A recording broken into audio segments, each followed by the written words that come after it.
We have a lost and found 9000 series John Deere Category 4 hitch. This hitch is going to be sold as it is. We're showing you that it's ugly. It's been here for a long time.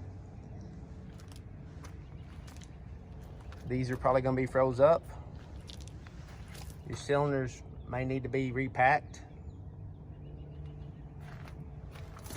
There is no mount for a 9000 series SCV,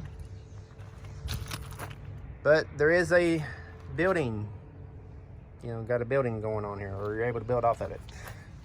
This here can go with it, but we're not gonna guarantee anything on it. It's not cracked, there's nothing broken on it. It'll fit the 80-60s, 80-70s, 9000, 90-20. It'll even fit the 90-30 single reductions. But we're at 25,000 on a hitch like that. We're gonna price this one at 10.